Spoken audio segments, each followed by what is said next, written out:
ॐ तव कथामृतं तप्तजीवनं कविभिरीडितं कल्मषापहं शरवणमङ्गलं शरिमदाततं भुवि गणन्ति भूरिराजना. Your words are like nectar, bringing life to scorched souls. They are praised by poets and remove all sin. They are auspicious to hear, wonderful and exalted. Those who spread these words throughout the world are truly giving souls. Welcome, everyone, to our class on the Gospel of Sri Ramakrishna. We've been reading the chapter Advice to an Actor, chapter 22, and this was Saturday, May 24th, 1884. And now we're getting towards the end of that day, and we're on page 436.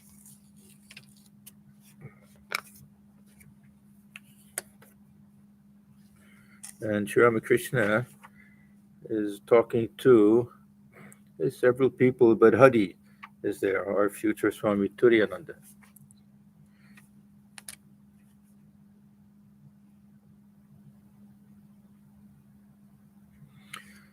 Hadi, why is there so much suffering in the world? Now, this is a very, very big question that has so many different answers, and really we don't know if there's any one definitive answer. And Sri Ramakrishna himself will give different answers at different times. And the one thing I was thinking about this today, we have to sometimes consider whether Sri Ramakrishna is stating something as a fact or stating something as a spiritual attitude. Because the spiritual attitude is something that is perhaps more important, and it doesn't have to be something that's verifiable. It doesn't have to be something that everybody accepts. We can all have our own understanding of things. One very simple illustration of this is whether we take everything as divine will or we take everything as karma. Now, we may say philosophically these are two mutually contradictory positions. If we look at it from the point of view of a spiritual attitude, then we see that we can take one or the other or both at different times, and it'll be helpful to us. And it's not that there's no truth to either one. But absolute truth, what is the final answer to this question? Why is there so much suffering in the world? I don't think it's possible. What could have caused him to ask this question? This is Hadi. Okay. Yeah, this is a good question. So, Swami Bhaswanandi, he was saying, why do we think that Hadi asked this particular question? Now, before this, there was a little bit talk about Narada and Raman and Ayodhya and having to kill Ravana and everything. So maybe that was it. I don't think there was any special problem in his life at that time, any difficulty, that he would ask that question. His mother when he was still a boy. By this time. Yes, yeah. So, and he was very thoughtful. It could have been just really deeply philosophical type of question. But we all wonder sometimes, especially when we see great devotees or very good people suffering. And sometimes we see people who do terrible things, they're suffering. We think, okay, they deserved it somehow. But sometimes we see people, very good people, who don't seem to have done anything that we know of, at least, from a karmic point of view, that would cause them to suffer so much. Now, as I say, there's so many different ways of answering this, that this suffering is God's grace, that this will remove the last bit of attachment. This is our last lifetime. We have to get rid of all of this old karma. There's so many different ways of looking at this. And some are very helpful. Some don't strike us as being very helpful, but we know that it'll be helpful to somebody else. So there are all different ways of dealing with this question. Or we can say that this suffering is inevitable in this human life. Sometimes Ramakrishna will talk like that. That we have to, pay the tax on the house that we live in. That there will always be something. The body will break down. There will be some type of suffering in this lifetime. Then the other way of looking at it is that we ourselves choose. That it's up to us, especially with physical suffering, physical pain. That if it's mental pain, it's more difficult, but it depends on our attitude. That if we really know how to practice forbearance, and if we know how to practice detachment, all of these things, then we won't necessarily suffer the way other people might suffer to that extent, and we may even uh, feel some type of joy in having that type of forbearance, that we can put up with anything. Nothing can touch me. There's a type of joy in that also. The Some what kind of strength comes. There's tremendous strength, tremendous strength. Swamiji used to tell the story of the bull. There's a big, strong bull, and a little mosquito landed on its horn and was living there. And after a while, thought, oh, maybe I'm disturbing the bull.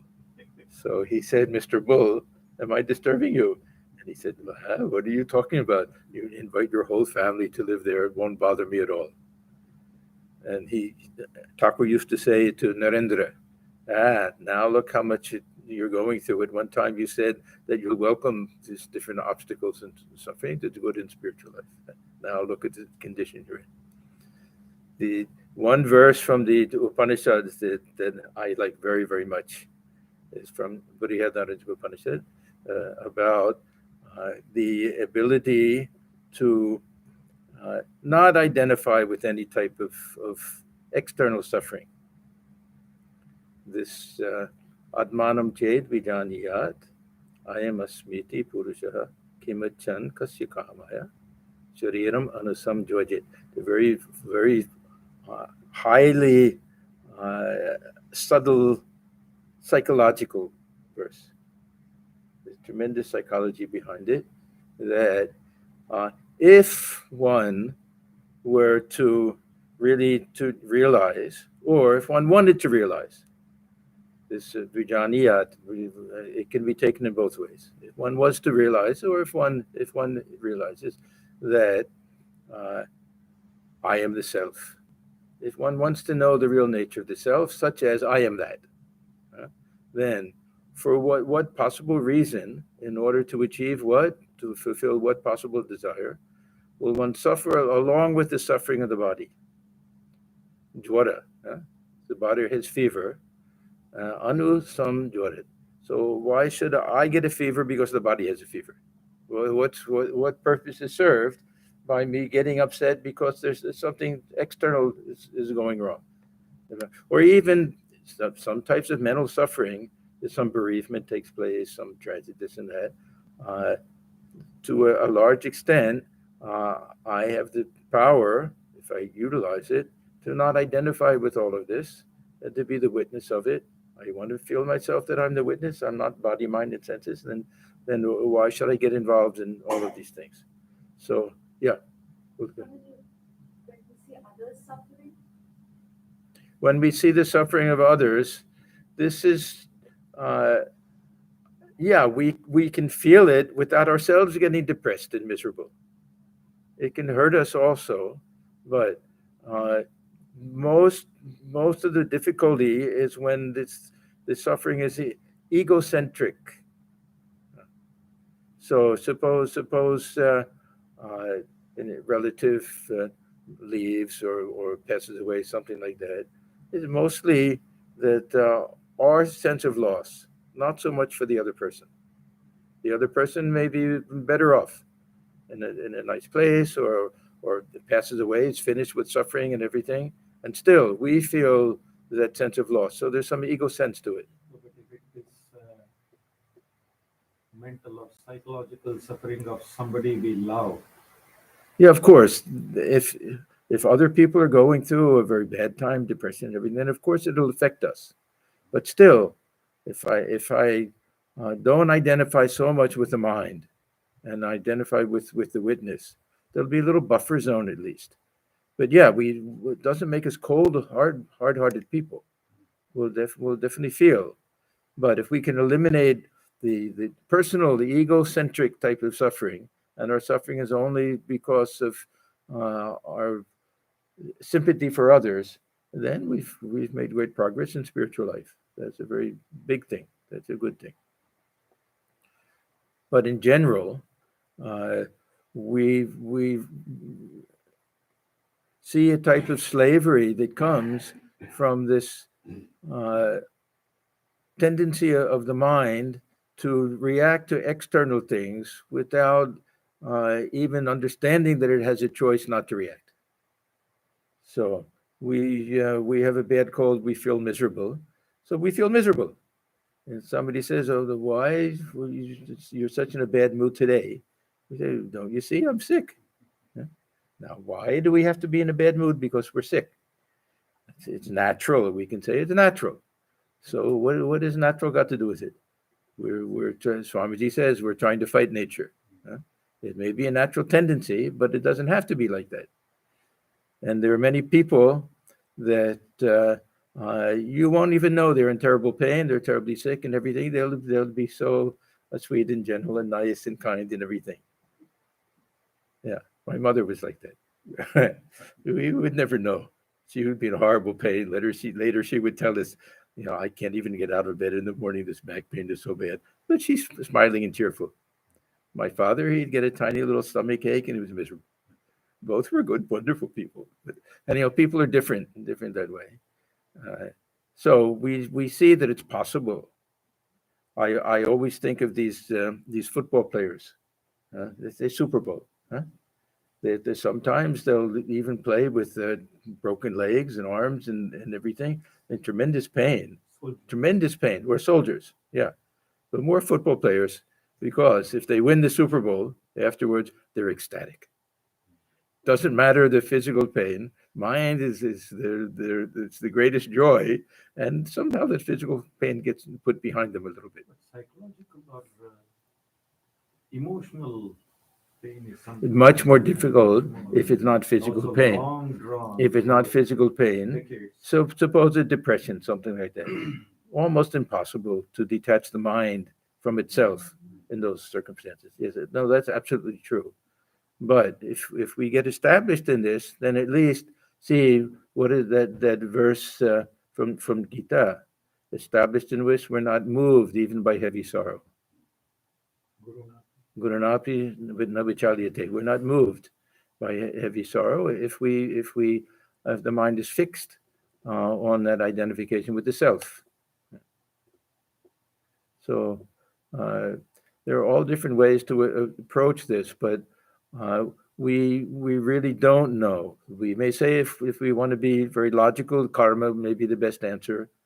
Uh, but even then, uh, from our vantage point, we see people doing terrible things and in perfect health and getting away with it. And uh, as Thakur says, even he's seen prostitutes dying on the bank of the Ganges in full consciousness. That means a very high type of death. So we don't know. It's very hard to give an answer to this. Now, as I say, Thakur gives many different answers at different times. And he's going to give us more or less two different things here. And I don't take this again as his final opinion on this because he gives different answers. And I also don't take it uh, as necessarily a metaphysical truth, but as a spiritual attitude that may be helpful for some people. Some objective truth may be there. And Thakur will also look at this thing from a very high point of view, way beyond what we can possibly think of. If he can see everything as a divine play, if he can see everything from that point of view, God alone dwelling within everything, that's a whole different type of thing. Anyhow, he knows this Hadi is a very thoughtful person, a very intuitive, very brilliant young man. He knows that he'll be his future disciple, the monastic disciple, and everything. So he'll give this answer. Why is there so much suffering in the world, Master? The world is the lila of God. It is like a game. Now, does this satisfy us? It rubs salt in the wound. Yes. Yeah, and he'll say that, this Hadi. Yeah. It rubs salt in the wound. Yeah. Or if we say it's God's sweet will, that for us to suffer or our dear ones to suffer. But Thakur is looking at this from a very high point of view. He sees, for him, this Divine Mother is real, and is play is real. It's different, so we can't so easily dismiss it. But do we like that attitude? That's the other question. So this world is the lila of God. It is like a game. In this game, there are joy and sorrow, virtue and vice, knowledge and ignorance, good and evil. So then another answer to this question: why is there suffering in the world? Because without suffering, we won't understand the pleasure, enjoyment, anything like that. There's always the pairs of opposites. There's so many ways to answer this. That this is just the nature of the world. That most of this mental suffering and everything is because we have just enough free will and just enough of passions and desires that we make a mess of things. That it's our fault. Don't blame anybody else. So many different ways of looking at this. So anyhow, here he says, this world is the lila of God. It is like a game. In this game, there are joy and sorrow, virtue and vice, knowledge and ignorance, good and evil. The game cannot continue if sin and suffering are altogether eliminated from the creation. Okay, now we can ask, is that true? Could the game go on without evil and suffering? Huh? Why not? Yeah. Huh? It's boring. We may say that it's boring, but I mean, look, there are people who live in places, in climates where it's never too hot and never too cold. They eliminate a lot of problems in life. There are ways of doing it. There are people, very clever people, who can avoid lots of difficulties. There's some people who live in places where you can't walk out of the house without worrying about snakes there. No, but it is this good and evil, and this is the difficulties and obstacles and things. Yeah, of course, we can live in a very beautiful place and everything and have mental suffering. Yeah, that of course is It may true. not be forever. I Right. guess you can live there. Yeah, now that's the other thing. Well, is it boring, or do we lose our appreciation of something good if there's not something bad? Maybe. No, I am Hard to here say. to whatever. Anyhow, let's continue with it. So the game cannot continue if sin and suffering are altogether eliminated from the creation. Now, for sin and suffering to be eliminated almost means that everyone has to get liberation, and the creation is finished. In the game of hide and seek, one must touch the granny in order to be free. This is not our hide and seek. This is a game where they're all blindfolded, and just somebody plays the part of the granny, and she's not anxious for the game to end. So when somebody's wandering around, they're about to touch her, she can move aside, so that they'll miss her. Then at the end of the day, when everyone's touched, then she'll even come and right next to them and let them touch her easily, so the game can come to an end. But in the beginning, there's no fun. If everybody touches her right away, the game's over. Everyone takes their blindfold off and says, "Now what do we do?" It's a kid's game. But the granny is never pleased if she is touched at the very outset. It is God's wish that the play should continue for some time. Then, and now Thakur sings a song, out of 100,000 kites, at best but one or two break free. And thou dost laugh and clap thy hands, O mother, watching them. So is it another way of asking this question? Not why is there so much suffering, but why do so few people realize God and get liberation? Now we say that this is the divine will, that shouldn't be too many at one time. Do we like that answer? Is it true? Or is it just one way of looking at things? A spiritual attitude? Maybe true. Who knows? We don't know. But in Thakur's mind, he doesn't make a big distinction, but we can make that distinction. Some things he'll say that we more or less accept as universally true or objectively true. Other things we know, or moods and attitudes that are good for some people, not for everyone.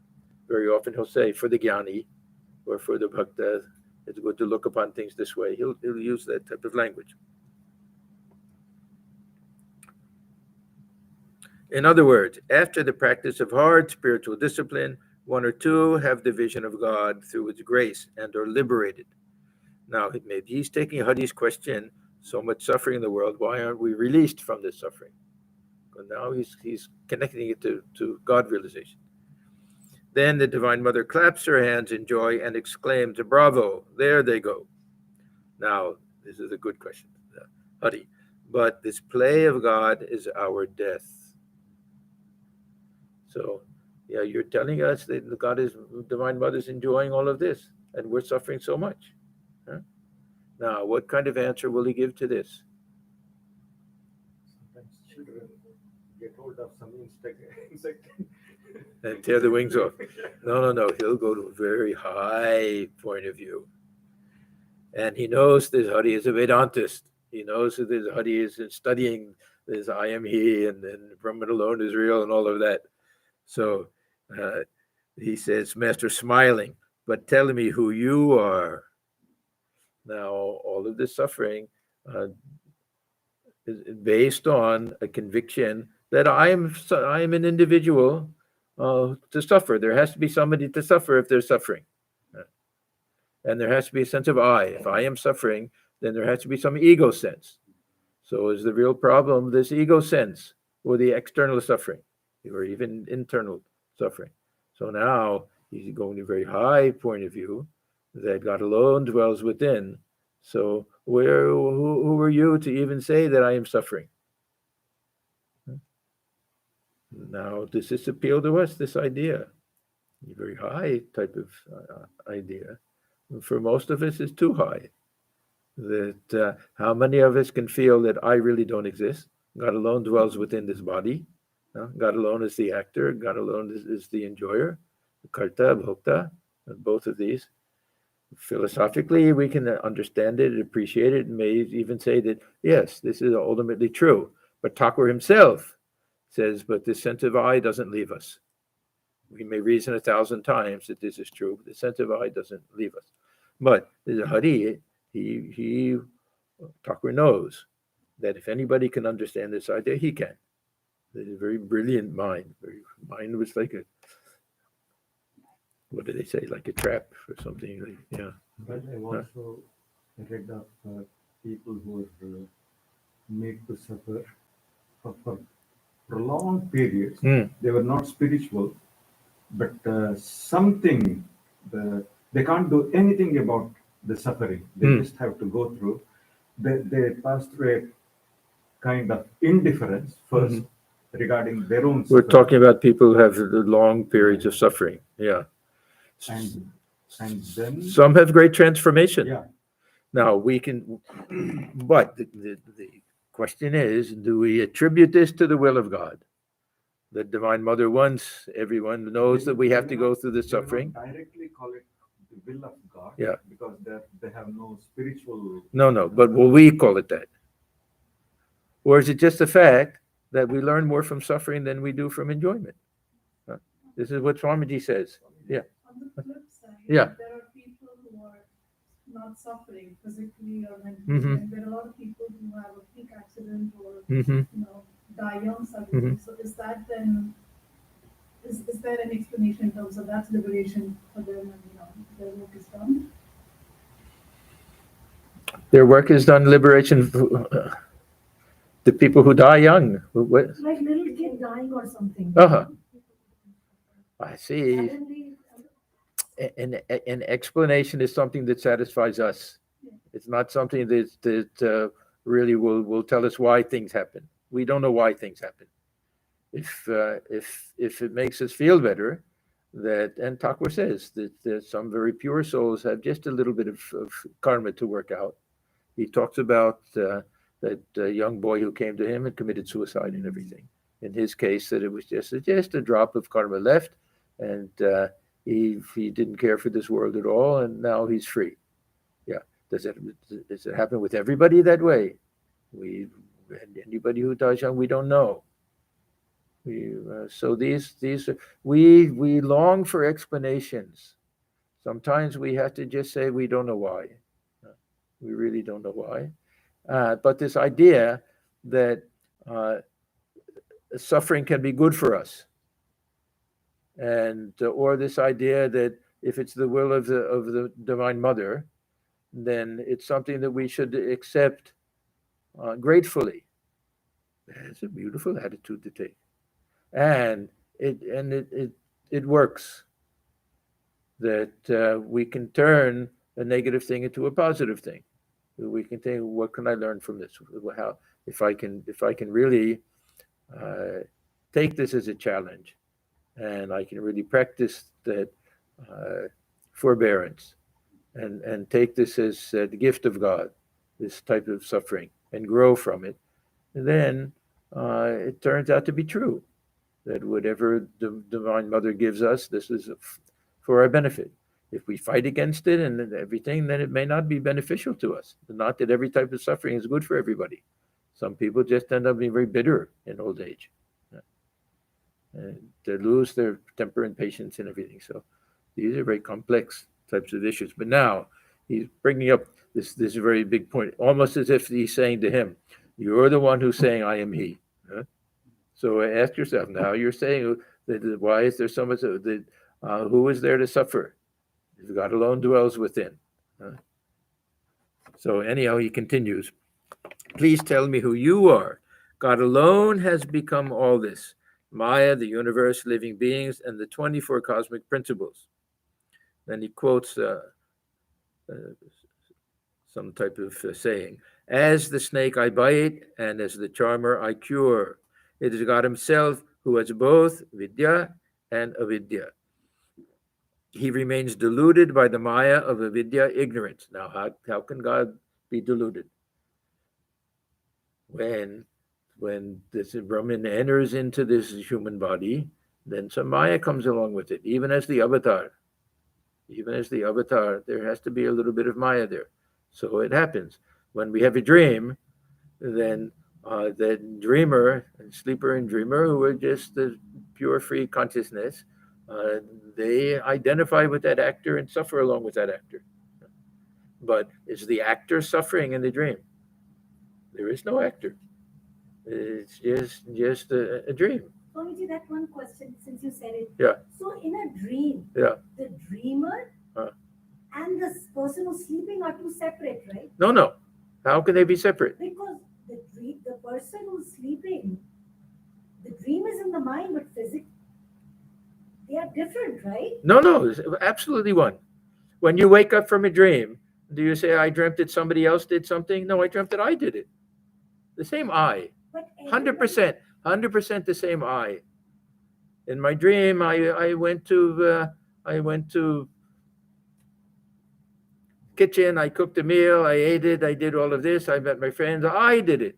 When you wake up, I did it. It's not that I dreamt that somebody else did it. Okay, in dream, I'm seeing trees, I'm seeing cars. They're not there. So but the I is the same I. That consciousness, that individual consciousness is the same. The same in the sleeper, the same in the dreamer, the same in the actor. All one and the same. Brahman, Ishvara, and Jiva, one and the same. Perfect identity of the three. Yeah. If in your dream you dream Pratibha is cooking, then that Pratibha is also the I. No. Only me. Everybody else, nobody else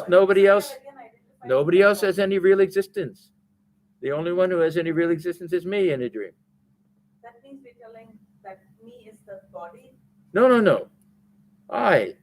That consciousness, that sense of I, that ego sense. Huh? When you are sleeping, you are not in the dream. Yeah, the same I. Who else is in the dream? No, it's the same. You're trying to say that Brahman and Jiva are two separate things. Huh? No, then who else? No, consciousness, all that is, I understand that connection. But the person who's sleeping. Well, who is a person? Person who's sleeping is just pure consciousness. just pure consciousness. Pure consciousness. When he's a dreamer, he's projecting it. Then he's like Ishvara. And when that projection includes another person, then he enters into that and identifies with that. And then we wake up and we say that, oh, I fell asleep. I dreamed that I did this. Same I, the same, 100% the same I. We'll never say that it was somebody else who did all those things. I did it. I dreamt that I did this. The I that says I dreamt and the I that says I did this are one and the same. But in one context, we're talking about I as myself as a sleeper and myself as the actor in the dream. But the same I is not 100% same sense of self-identification. Huh? Yeah. So this is that idea that even Brahman will forget that he or it is the dreamer and will identify himself with that particular individual. Only the difference is, in this cosmic dream, that God will enter into each and every individual, in each and everything. In our own dream, we're the only ones. We wake up and I say, Pratibha, you remember that food you cooked last night? I said, what do you mean? I said, in my dream, you cooked that food. He said, that was your dream. You don't know anything about that. So we wake up and we realize that nobody else was real. The other things were just a projection. That I was thinking that you're listening to what I'm saying, but there was no you there. But just now you said one thing, that when God dreams, yeah, he enters into every object in the our dream. own individual dream is really a very poor analogy for this cosmic play. Yeah, not a poor analogy, but we shouldn't take it so literally that I'm the only one who really exists, that it's really my dream. Yeah. I think somewhere the dreamer's consciousness assumes it is already the subject.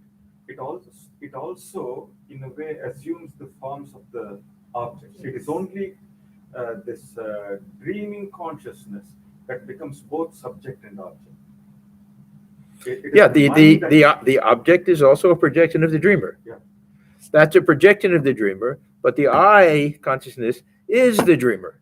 That's the difference. So even now, if we say that everything is Brahman, it's not exactly true. Each and every individual is really Brahman, but everything is a projection of Brahman. We make that subject-object distinction.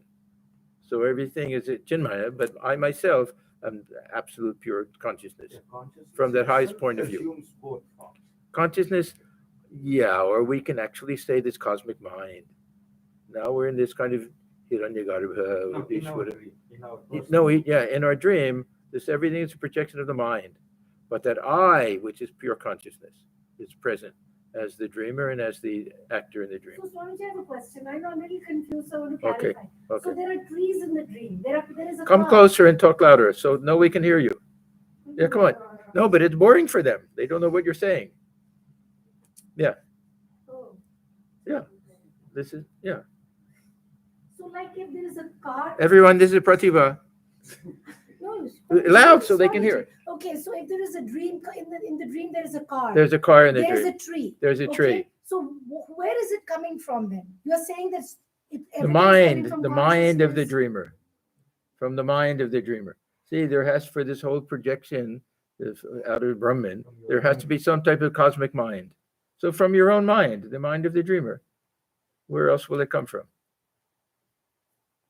So in my dream, the prasuna that comes up is also just a projection, correct? The physical body is, but that sense of I is the same. That witness is the consciousness. The same witness that's watching your dream from within. Is the same witness that will be there when you wake up from the dream. Actually, when we wake up, we realize that I never actually saw anything in the dream because there was no external object.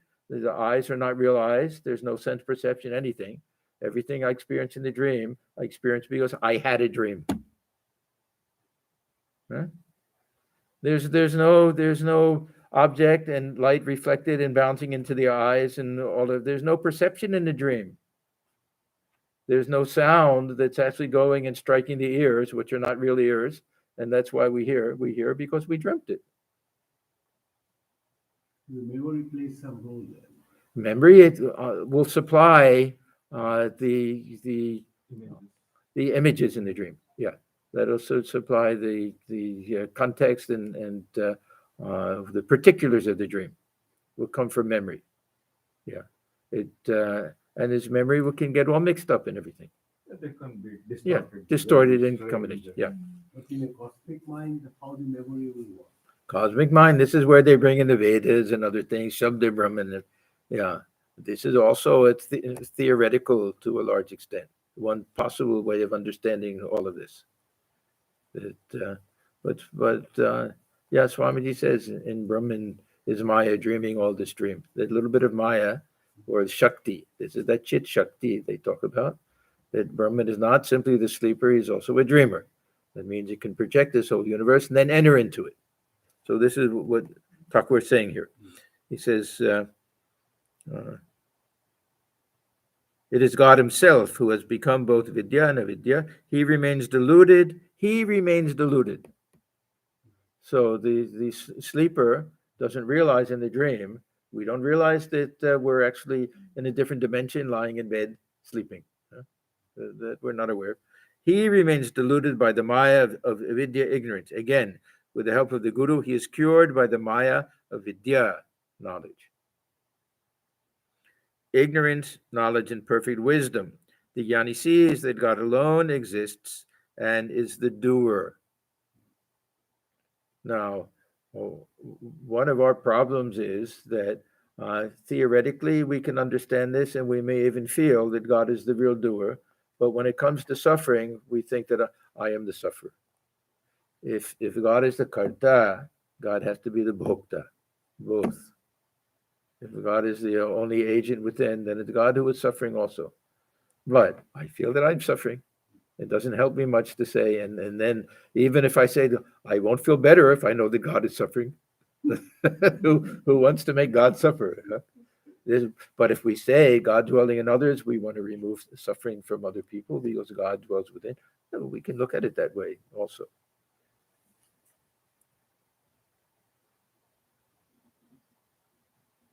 So ignorance, knowledge, and perfect wisdom, the gyani sees that God alone exists and is the doer, that he creates, preserves, and destroys.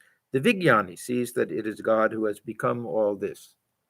So the vigyani knows not only that the actor in the dream, myself in the dream, is one with the Brahman, but the whole dream is a manifestation. The whole dream is that the glory and the manifestation of that same Brahman as Mahamaya, as consciousness together with Shakti. So we can look upon this universe as something separate from ourselves.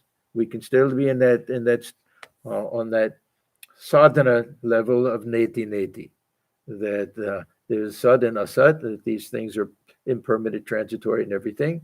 That I'm the witness, I'm separate, different from that, and realize the real nature of the self through that.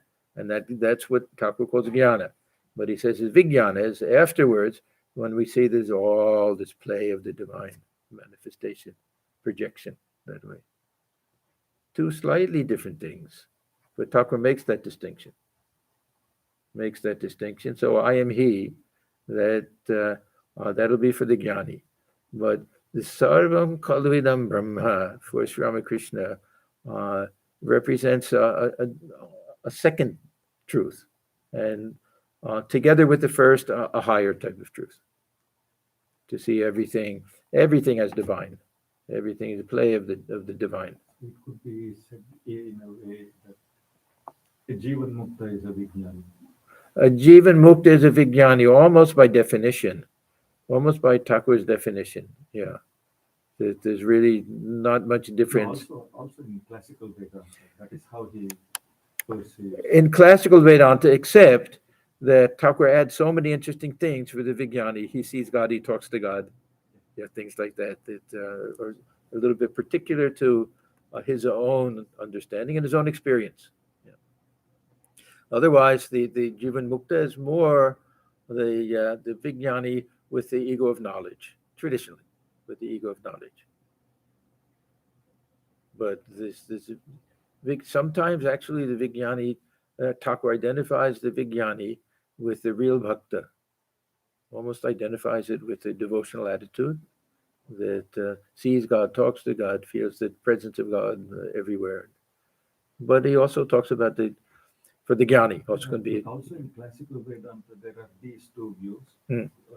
Some Maharaj, please. But they can't hear. Okay, so anyhow, in classical Vedanta, there's the two views about the Jivan Mukta. Some people say after attaining Jivan After attaining Jivan the Mukti, sage looks at the world but perceives it as a dream. He knows. yes, He knows it is dreamlike. This is the state of the Vijnana for Shankaracharya, the ego of knowledge. Yeah, but That everything some is others- dreamlike. Won't necessarily see everything as manifestation of the divine. It'll be Yeah. dreamlike, hazy. It won't have that sense of reality. Yeah. But some others see it as a manifestation. And others will see it as exactly what Thakur says. Some have this ego of devotion. He explains it that way. It's the ego of devotion and the ego of knowledge. Now, we may say it doesn't have to be ego of devotion to a personal God, but yes, that they'll have that vision of this, everything indeed is Brahman. Sarvam Khalvidam Brahman, that type of view. After attaining, anyhow, so Hadi won't get a chance to reply after all of this. But again, this is another spiritual attitude that we can take. That every time I think that, oh, I'm suffering so much, I ask myself, well, who am I? I am nothing but the witness. This is really the divine presence within. If that attitude helps us, then good, a good thing. For this Hadi, it may have been the best answer. After attaining Mahabhava and Prema, one realizes that nothing exists but God. Now, we can say that the attainment of Mahabhava and Prema on the path of devotion will turn one into a Vigyani or Jivan Mukta. They won't necessarily talk about having to attain Nirvikalpa Samadhi and coming back down from that. Actually, very few can come back down from that. Thakur says that this state where mind gets so absorbed in Nirvikalpa Samadhi that we can bring it back down again. That after 21 days, he said this is for the yogi. He doesn't make that distinction very often. Maybe once in the whole gospel. I was noticing. I read it the other day that for the yogi, he says that the body will fall off in 21 days. Now, on the path of devotion, we can have that realization, get this divine love and everything, and live in the world as a Vigyani. But it's if we get into that real Nirvikalpa Samadhi state, then there's no mechanism by which we can bring the mind back down. Either divine will has to do it, or some supernatural power, or harboring some desire, or some little bit of karma, something. But we ourselves, we're not there to bring it down. It's Better avoid yoga. Like Gopalenma. yeah. So she would have been a free soul, God realized soul, without any of this Nirvikalpa Samadhi. So this is another question. I mean, some will say no. This final realization takes place only when we reach the roof, and that means we have that state of samadhi. But we can get into this bhava and ecstasy and everything that also can confer liberation on us if we'd like to think in those terms. To Banerjee, this is this Narendra Banerjee. Thakur liked him, a very simple person. Do you still hear that gong-like sound at the time of meditation? Banerjee, yes, sir, every day. Besides, I have visions of God's form.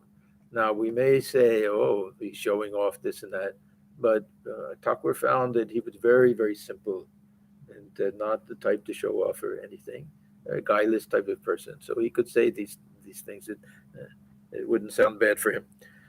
And then he says, do such things, Oh, do you hear that? And he said, yes, sir, every day. Besides, I have visions of God's form. Do such things stop after the mind has once experienced them? Now, when I first read this, I thought it was a question. But after hearing Thakur's answer, it sounds like it's a rhetorical question.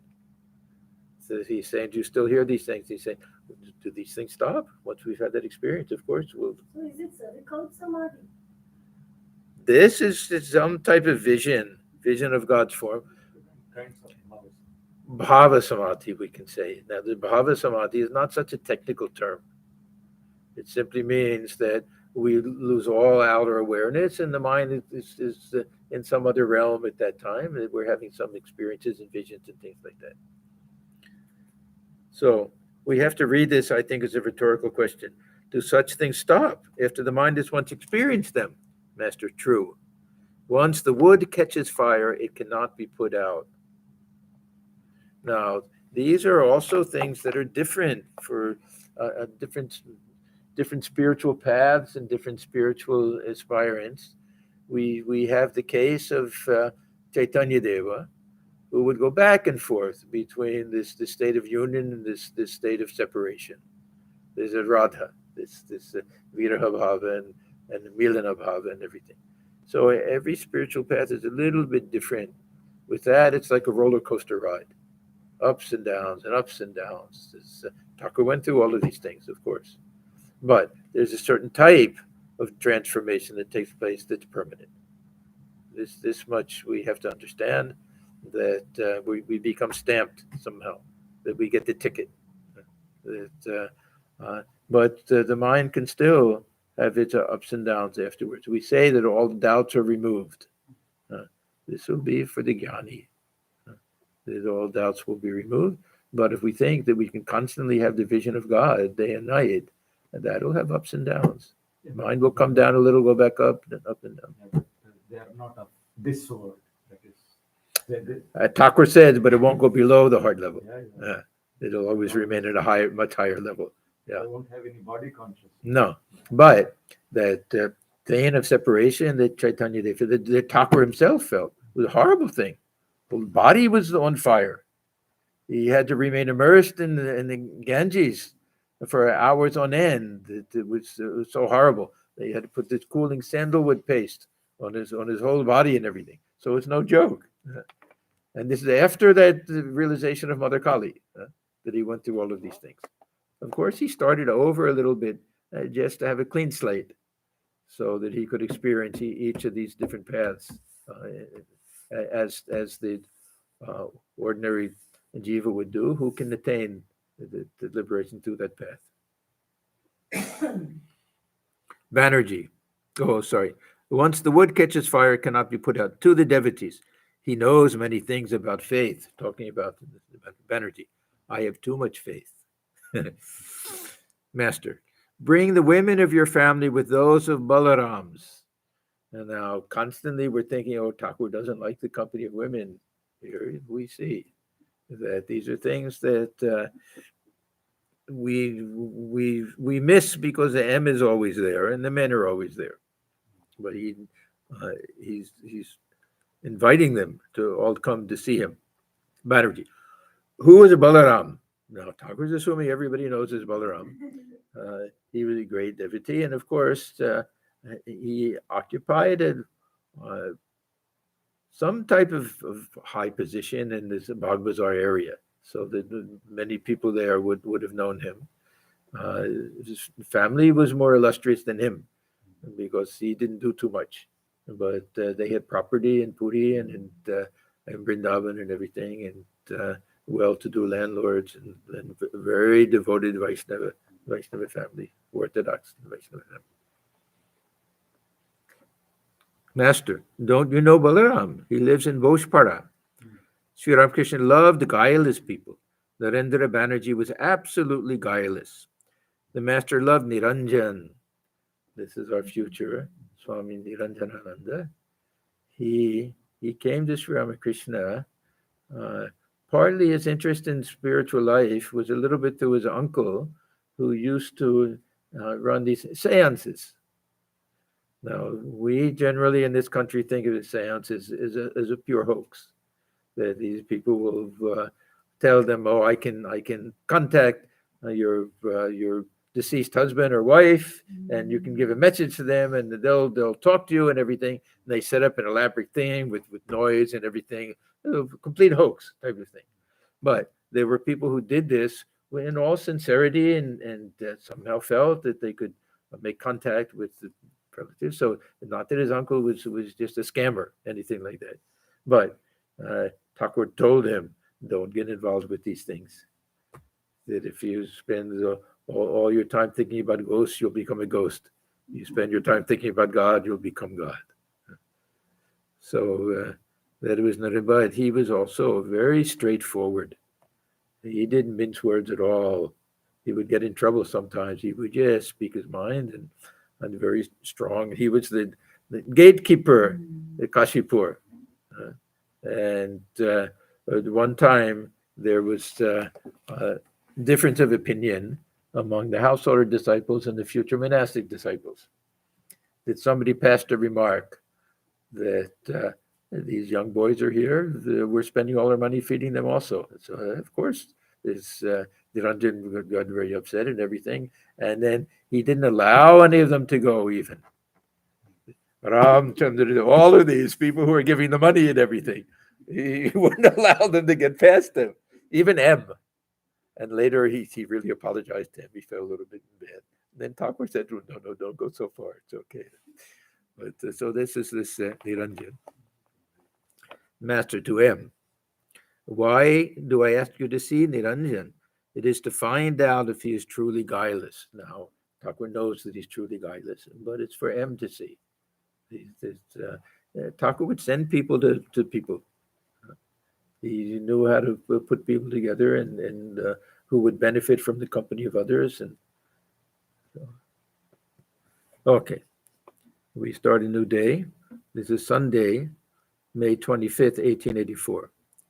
Sri Ramakrishna was sitting on the cement platform that encircled the trunk of the old banyan tree in the Panchavati. So this is Panchavati, of course, is what Thakur himself planted, the 5 different trees, where he did most of his sadhana. Tantric sadhana he did under the bell tree, but other than that, mostly there. His Vedanta sadhana there was a hut right behind it, so a very sacred area. Now, I don't know what's left. Everything died except the banyan tree. Then that was half dying, and then it got hit by lightning, I think. And were they regrowing it there or something? The cement platform was all cracked and everything. Huh? Ridu also helped him with the planting. Uh-huh. Ridu also Yeah. planted. Yeah, there was the early days when Hridaya was there and everything. Yeah. But Thakur, it's not like he said, oh, this is a sacred place that you can only sit here for meditation. They'd have picnics there. And they would sit and dangle their feet and eat food and play games. We'll read about it. Big creepers, they would swing back and forth on them and everything. So only when you sit there for meditation, you get a burning sensation. You can do everything else. There are lots of monkeys there. Lots of monkeys. Yeah. The monkeys also like to swing on it, but I don't know what's left of it. I think they planted a new tree. Does anybody know? The big banyan tree is there. Oh, that is there. Big banyan Now tree. we can't even go near it. Huh? It's not the same one. Yeah, because at one time, half died, and I think it was hit with lightning one time also. So Sri Ramakrishna was sitting on the cement platform that encircled the trunk of the old banyan tree in the Panchavati. Vijay, Surendra, Bhavanath, Rakal, and other devotees were present, a few of them sitting with the master on the platform, the rest on the ground below. The devotees had thought of celebrating the master's birthday, which had to be put off because of his illness. I don't think it's an illness. This was his broken arm. Wasn't anything else, I don't think. This is 1884, but we just went through this whole thing. Yeah, we've been reading about his broken arm. So I don't know of any other illness. It's too early for the throat. That was April of 1885 was the first time we hear about this sore in his throat.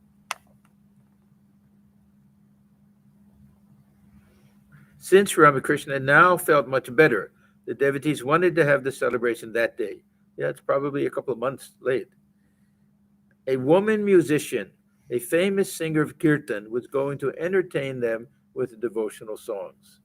Here again, we think, oh, would Thakur allow that, a woman to sing in front of him and everything? It was not that Thakur that we think sometimes. That, oh, I can't look at a woman. He'd say things like that, but yeah, he saw the Divine Mother.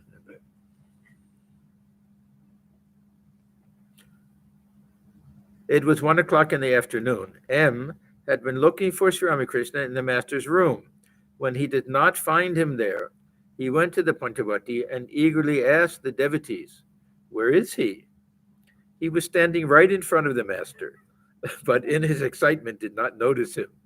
The devotees laughed loudly. A moment later, M saw Sri Ramakrishna and felt very much embarrassed. He prostrated himself before the master, who sat there facing the south and smiling happily. Kedar and Vijay were sitting at his left. The two devotees had had a misunderstanding recently when Kedar had cut off his connection with the Brahmo Samaj. And this we know was all about the case of marrying his daughter when she hadn't reached that age, and there was a split, and Vijay went with the Brahmo Samaj. Now they kind of kept that name. They called it Sadharan Brahmo Samaj, I think. And then this Navavidhan, the Keshav gave a new name to his group, but this Kedar probably because of that just left everything. And they were good friends because Kedar had to go to Dhaka for his business. Dhaka or Narayanganj, any of that area. And Vijay had his house there. So that was his company when he went there. Otherwise, Kedar, I think, was from Halishohar in West Bengal. So they didn't have a real argument or anything like that, but it was a little uncomfortable. It was worse with Vijay and Keshav. And even that, Thakur got the two of them together and through jokes and everything, kind of smooth things out. Master to M with a smile, "You see how I have united them." The master had brought a Madhavi creeper from Vrindavan in the year 1868 and had planted it in the Panchavati. The creeper had grown big and strong. Some children were jumping and swinging from it. The master observed them and laughed. He said, "They are like young monkeys. They will not give up swinging, even though they sometimes fall to the ground." Noticing that Surendra was standing before him, the master said to him affectionately, "Come up and sit with us on the platform."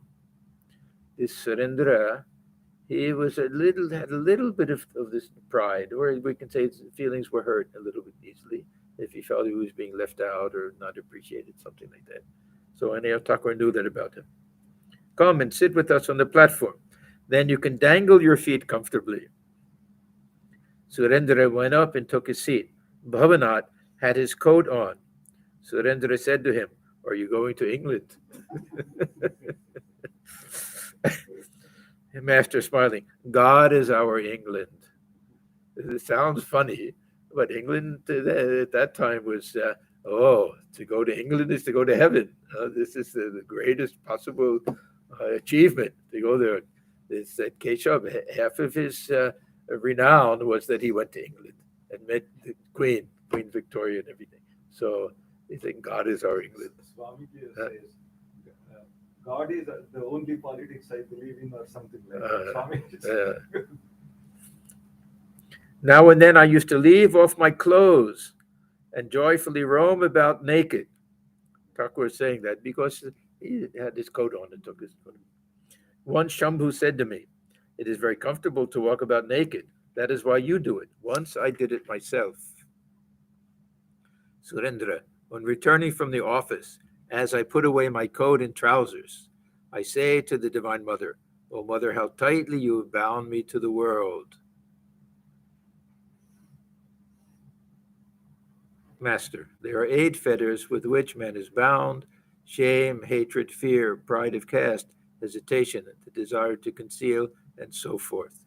Yeah, this is also an interesting question that, we have all of these coverings.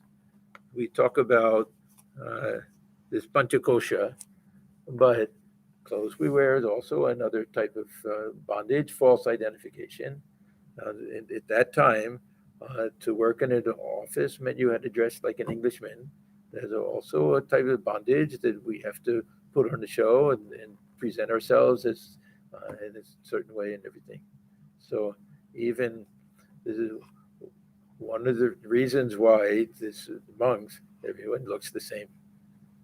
Nobody, of course, you can get very fancy things and with nice borders and things like that. But, Chennai and Belur, uh, after the day's work is done, when you go to your room and put in your you need a gamcha. small gamcha. Yeah. Then you feel, even this is a kind of a burden. It's not putting on a show, but it's our uniform, you could say.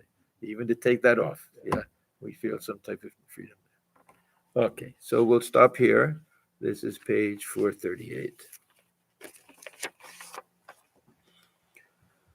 Om Niranjanam Nityamanantarupam Bhaktanukam Bhatudha Ishavataram Parameshamidhyam Tam Ramakrishna Shirasa Namah.